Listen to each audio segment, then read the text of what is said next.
breakout session of the conference. Happy to welcome you to our session this morning, which is called Effective Court Leadership, the Interplay of the Presiding Judge and the Court Manager.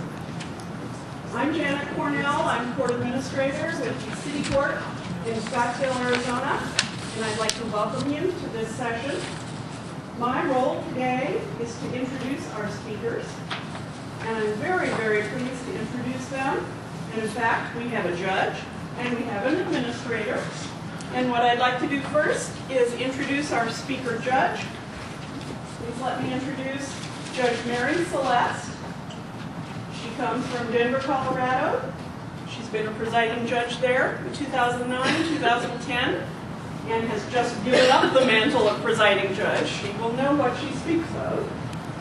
She's also the president of the Colorado Women's Bar Association. She's the president, as you've already heard, of the American Judges Association. She's an adjunct professor with the University of Denver School of Law. She's a graduate of Cal Western. She was the editor-in-chief of the Law School Journal. She's published many legal articles. She's received many awards. I would invite you to take a further look at her bio in the speaker biography section. Joining Judge Celeste is Matt McConville. He's a longtime NACM member. He's been the court administrator and the clerk of court for the city and county of Denver since 1987. Denver Court is a limited jurisdiction court. We have about 250,000 annual filings. It's pretty significant.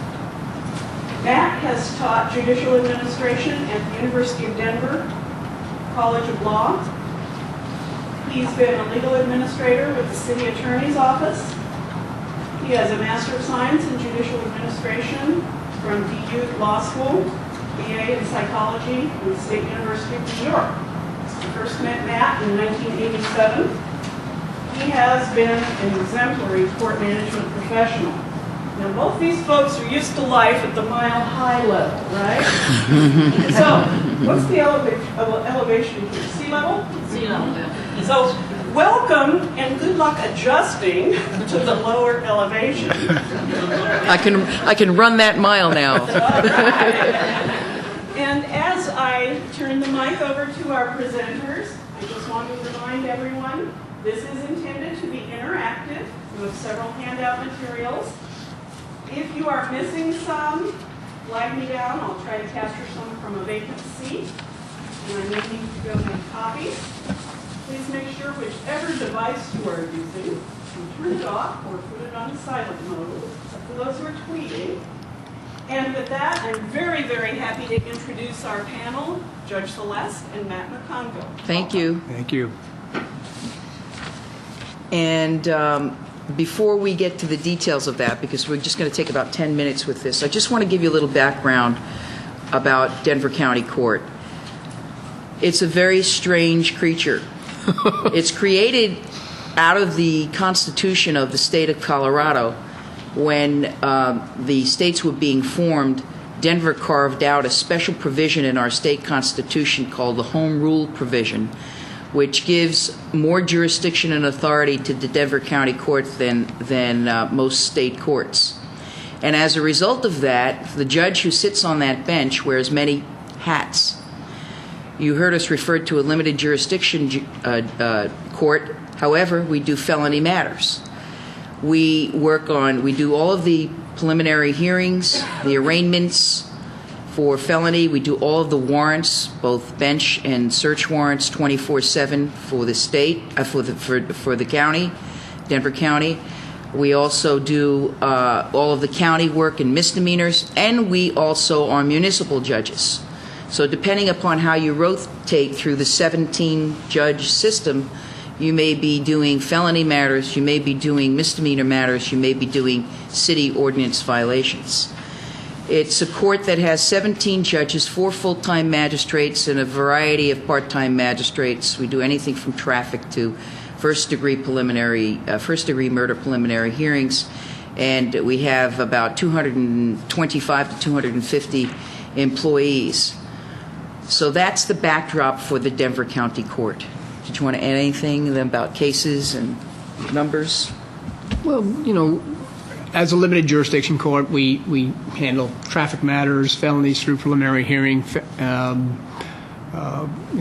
run 24/7.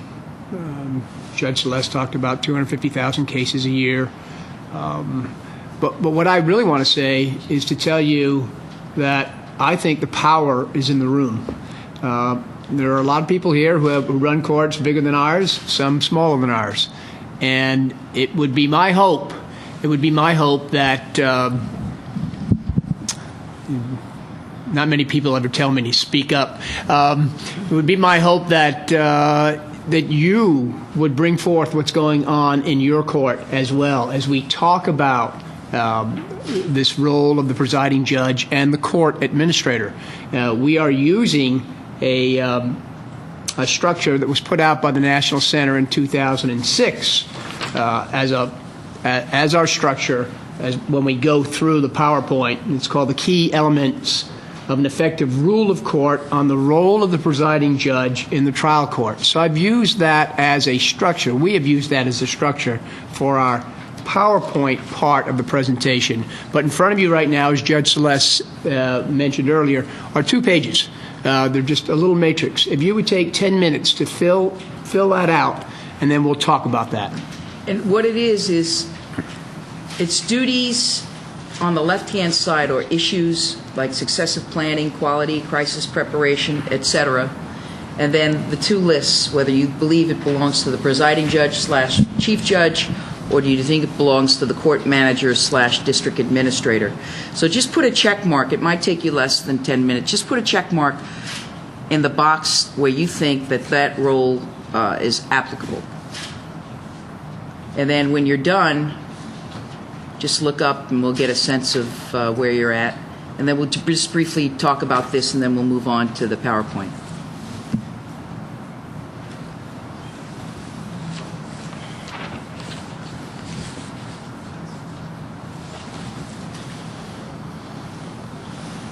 I haven't fallen off the dais yet.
Denver population 560,000.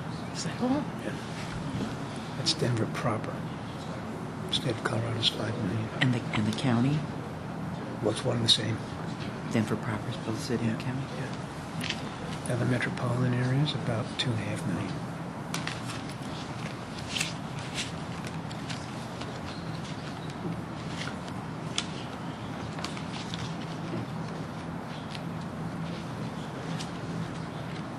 You know what's great, Mary, is that these conferences usually don't pair a presiding judge with a court administrator. There's conferences for judges, there's conferences for Right. administrators. This organization's been trying to put them together, so this is really good. What Yeah. we're doing. Yeah. And, we're just going to, I think there should always be a pair to speak every year, or I every agree. couple of years. I agree. 'Cause issues change. Yeah.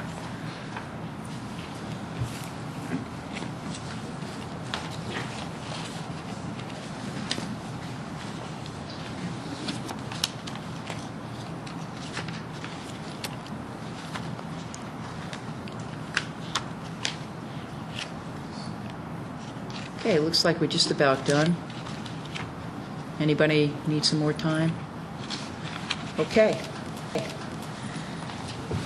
So I think the best way to do this is to go down the list on the left-hand side and just raise your hand as I ask the question. Succession planning, I should say. How many people think that's the chief judge's responsibility or role? How many people? Yes, there's 1, 2, 3 there. 4, 5, 6, 7. About 8.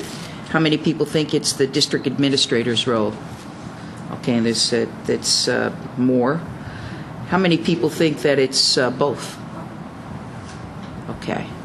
So it looks like the district administrator has, according to this group, more responsibility in that endeavor. Quality. Chief judge? Okay. Couple. District administrator?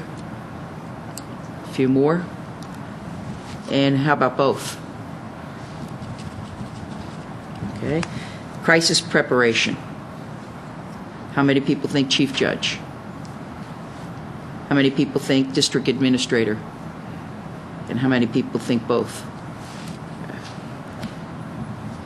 Transitioning leadership. Transitioning leadership. How many people think chief judge? District administrator.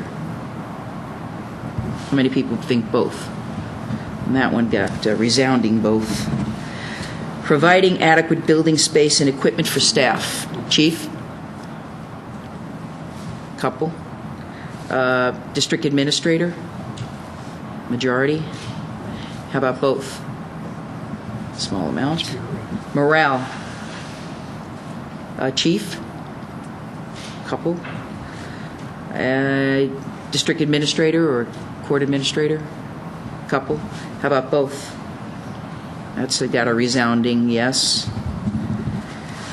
Resource management, chief? No one. All right, district administrator? Majority?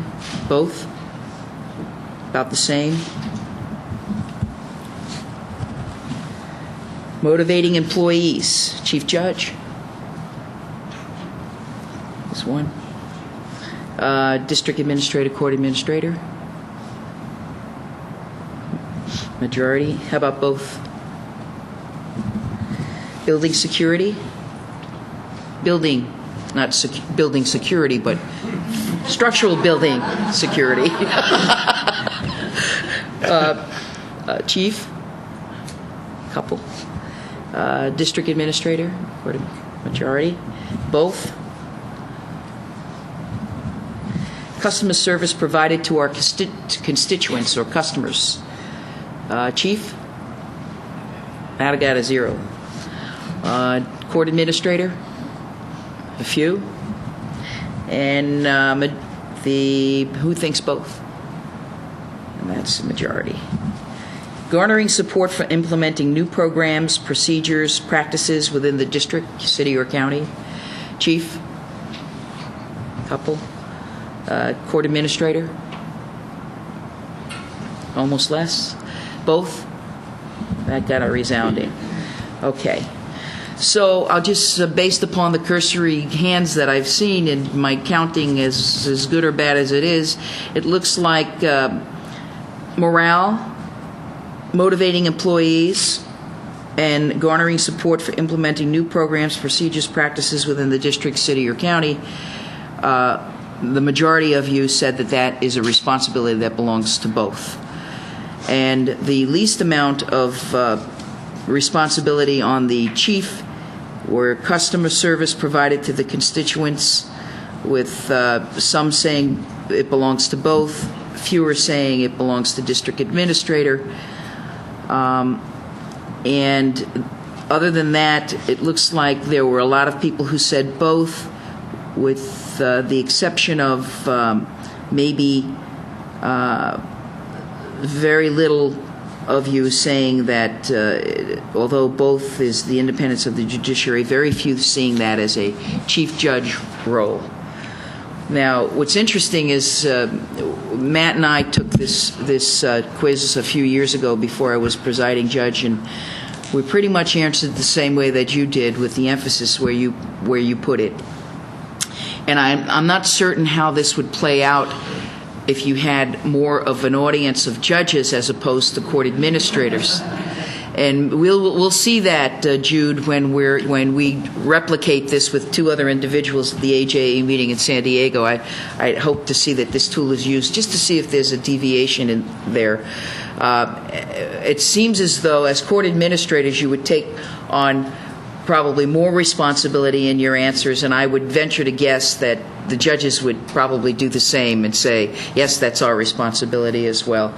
But I'm of the school of thought where it's really almost everything is the responsibility of both the administrator and the judge. And there's some things that I really didn't get involved in with Matt, and that was pretty much personnel issues unless they were of concern to the court in general. And there's some things that I think that Matt pretty much left to me, and that is how to move, how to herd the cats in a particular direction, one way or another. But other than that, I think that we took the posture of both being responsible for that, particularly morale. So I just leave this with you as food for thought, and I'm going to turn it over now to Matt, who's going to be our technocrat for today with our slideshow. I will tell you that no one has ever called me a technocrat. So this is a first. Again, as I said earlier, the power's in the room. So I'm really looking for your suggestions. We're going to put forth what we think are examples, but please raise your hand and yell out. Length of time, term of office of a presiding judge. Who selects? In our jurisdiction, you heard Judge Celeste tell you that we're kind of a weird one, and in following with weirdness, the mayor of the city and county of Denver appoints our presiding judge, and they sit for a year, technically. Typically, it's 2 to 3 years. I would submit that it should be at least 2 years. But I've had a presiding judge who was the presiding judge for 8 years, and I thought that was way too long. But, you know, what is your experience with who selects and the term of office? Be proud. How many people have selection by a mayor? One. So that's a municipal court is my guess. How many people have selection by a governor? How many, the presiding judge is selected by the governor? How many people have the presiding judge selected by the body of judges? And is there other? Speak up. Chief judge. Chief of the state. We're the only jurisdiction where that's not true. The Chief Justice of our state does not select the presiding judge. It's the mayor. So we're the only ones in the room like that. Is that correct? Other than a municipal court.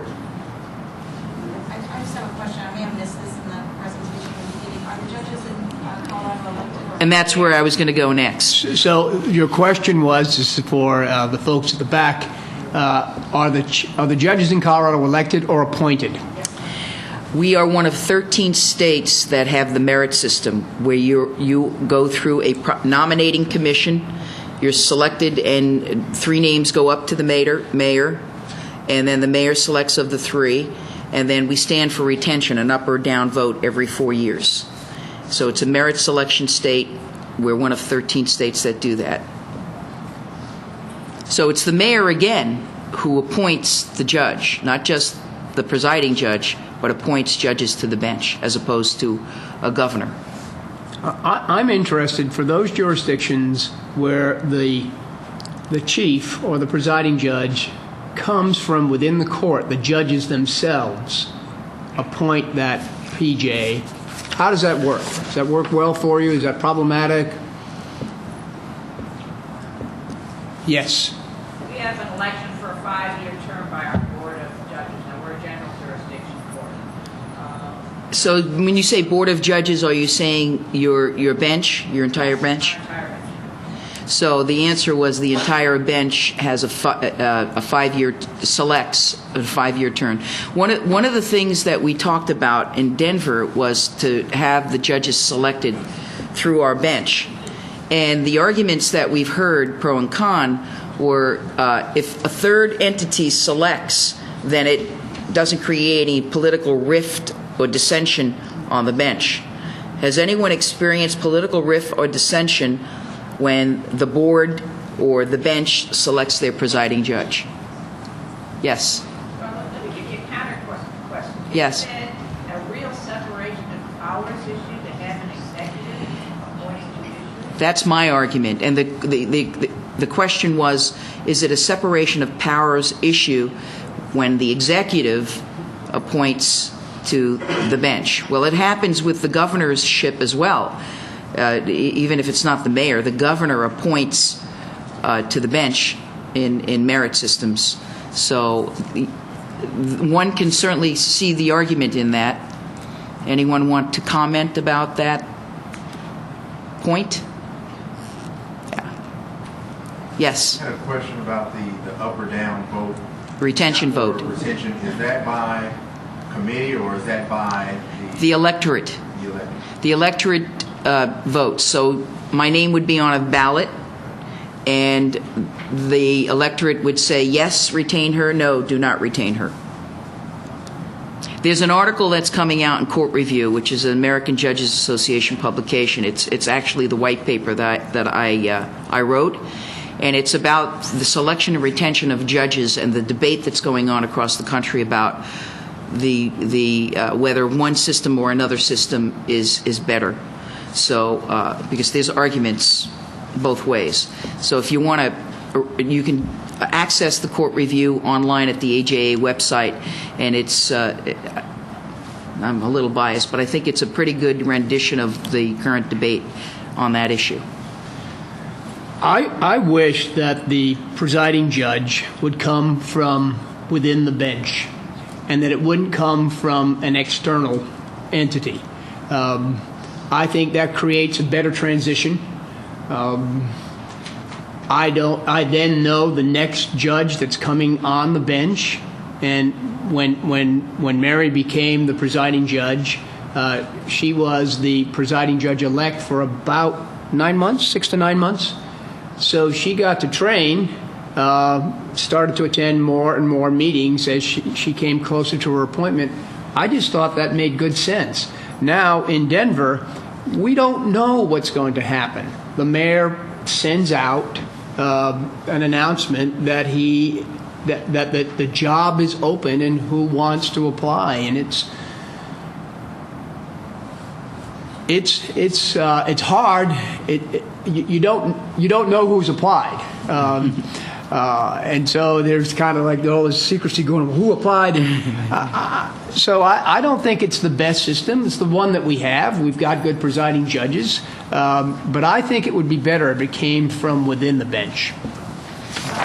Yes. So lawyers can apply to be on the bench, or is it within the sitting judges already?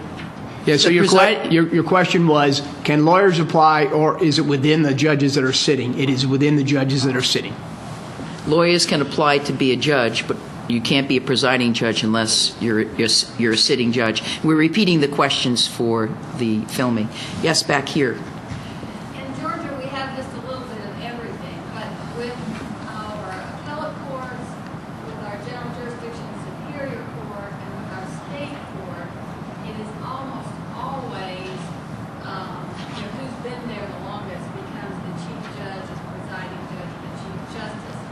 But there are some areas where they have opted to do an election. Well, the Supreme Court does an election, as does the Court of Appeals, that they follow that tenure track. But some of our circuits, because of another issue, they do go through a formal voting process and do it that way. Then we have the magistrate court level where the chief judge actually runs for that position. So that's a different thing. And then we have our municipal. What state is that? This is Georgia. Then we have our municipal court that is higher than fire, so to speak, mayor, manager, whatever. So, we sort of have a little bit of all of it. And if there's a vacancy in those higher level courts, so to speak, then the governor can appoint, based on, he has a judicial nominating commission that gives him qualified applicants. So while they do run for election, a lot of them come to the bench by appointment. So we're a little bit all over the place. Yeah, you're a hybrid system in Georgia, depending upon what level of the judiciary you're talking about. Some are elected and some are appointed. And then the appointing authority changes with the level of judiciary. Yeah, that's crazy. So given that system, and I applaud your great patience you must have, what do you think, does one work better than the other? They each have their pros and their cons, and Okay. we live with them in Georgia and seem to get along pretty well. Sure. Okay.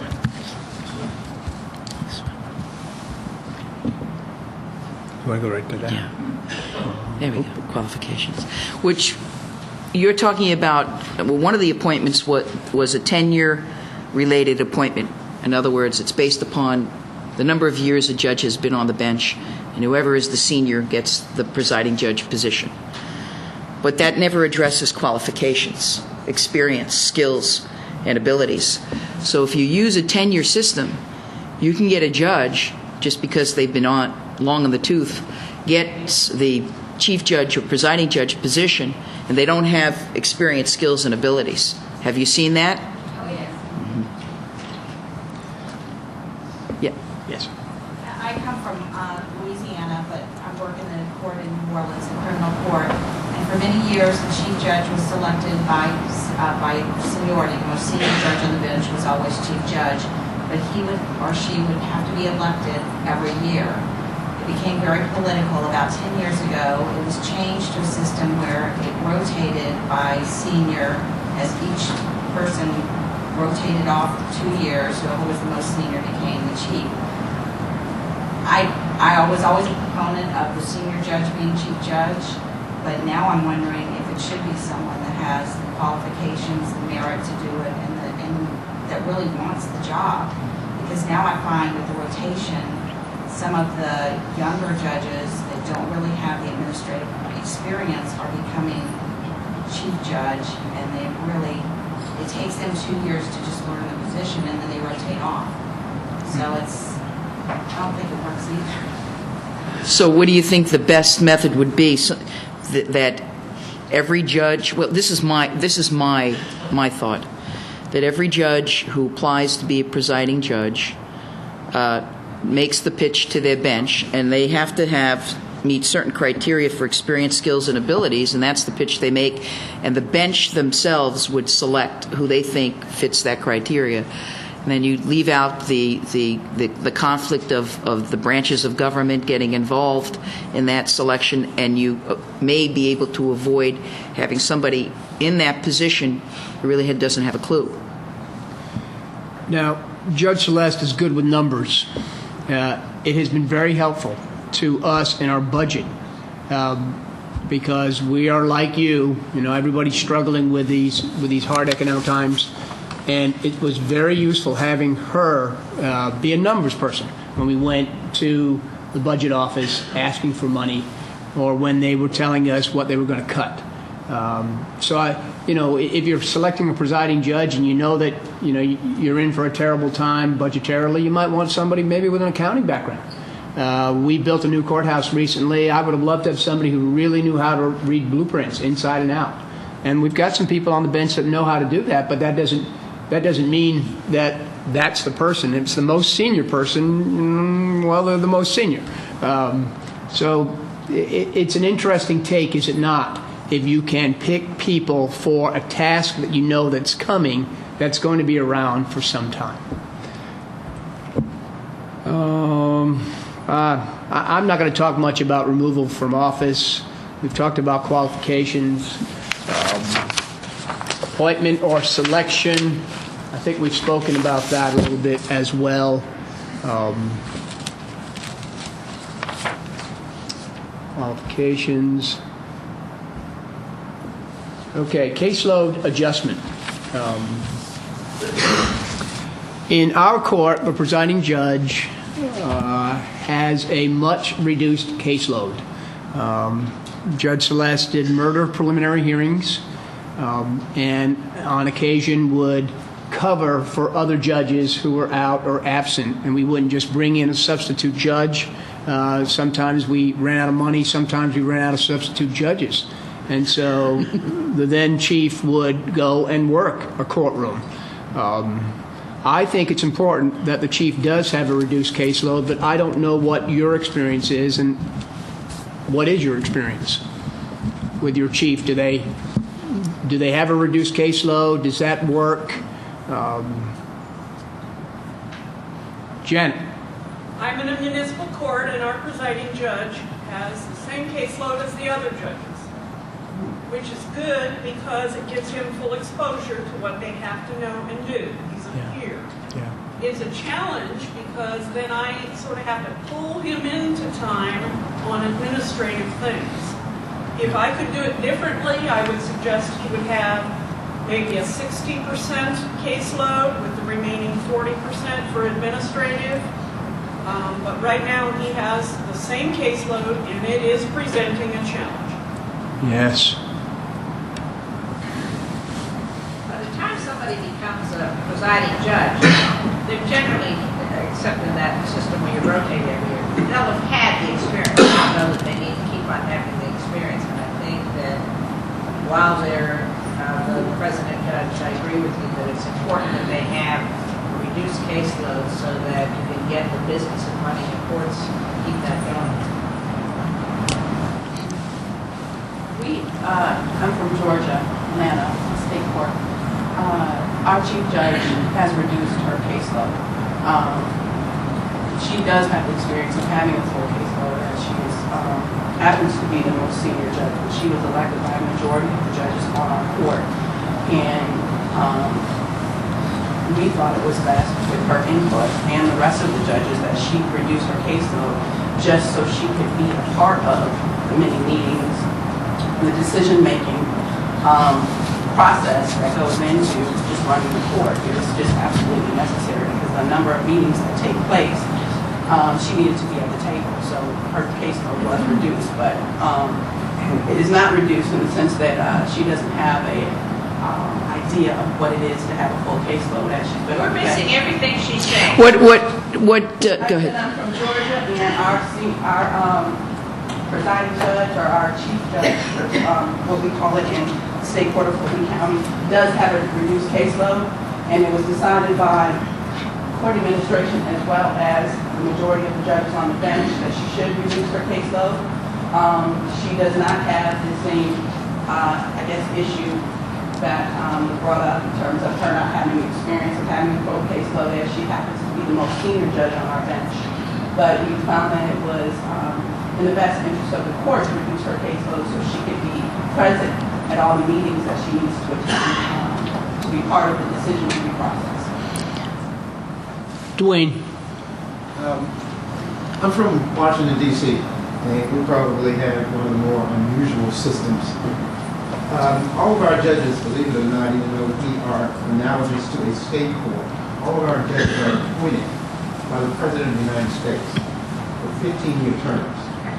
I like it. And our chief judge is selected amongst our sitting judges by a 5-person body called the Judicial Nominations Committee to serve a 4-year term. And once you become the chief judge, you do get a reduced caseload. Our chief judge is our administrative head, who spends a great deal of time on administrative matters. And by statute, our chief judge gets a whopping $500 a year more than any other.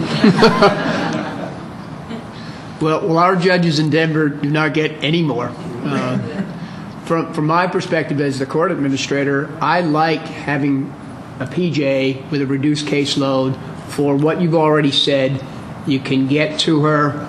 It's great sometimes to bring the power of the presiding judge to a meeting, in particular a budget meeting. But there are many other meetings where, nowadays we're all interrelated, right, with all the different justice agencies. It's important. It's important to bring a presiding judge, one, for the power of the office, two, for their legal acumen. So I like having access to a judge that has a reduced caseload. And Mr. President, you had your hand up? I was just going to say, in New Jersey, we call our chief judge an assignment judge. And the assignment of a district gets $10,000 extra for the year. And the appointment is by the chief justice, and pretty much it's in perpetuity unless that judge gets moved again. So we have our chief judges for a long time. They do have a reduced caseload. But most of them do prerogative writ cases, land use cases, and they serve as the disqualification judge for our equity judges. And given the foreclosure crisis right now in New Jersey, they're pretty much carrying a heavy caseload because they're doing all the over foreclosure matters. So it keeps them rather busy right now. So let me just, I think this, when you're asking a question or responding to a question asked, please stand and talk loudly, and so your comments and questions may be heard and picked up on the video. Thank you. I think this is a good place for me to interject my basic philosophy about the interplay between presiding judge and court manager. And it relates to something that Matt said when he said take the power of the presiding judge to a meeting, particularly a budget meeting. One of the things that I've always said and still maintain is that presiding judges and chief judges come and go. The managers and court administrators, they stay for a long time. And if you're ever going to work a routine of good guy, bad guy, and you have an understanding before you go to a meeting, whether it be a budget meeting or any other meeting where the stakes are high for the court, I always told Matt, I'll always be the bad guy because I know I'm there 2-3 years, and you have to work with these budget people and you have to work with these committees long after I'm gone. So whenever we went to a meeting where it was a high-level issue, that's the posture we always took. And I believe it worked well for the court, and I believe it worked well for Matt as the continuity of management. And he told me I'd get a standing ovation for that. But it's a lot easier for us court administrators to be the good cop, right? Right. So, and particularly in budget matters, it worked. It served us well. So I thought I'd throw that in because you mentioned the budget. Assistant and acting presiding judges, continuation of duties. So we talked a little bit about a PJ elect. I think in California they do that a lot. There's a PJ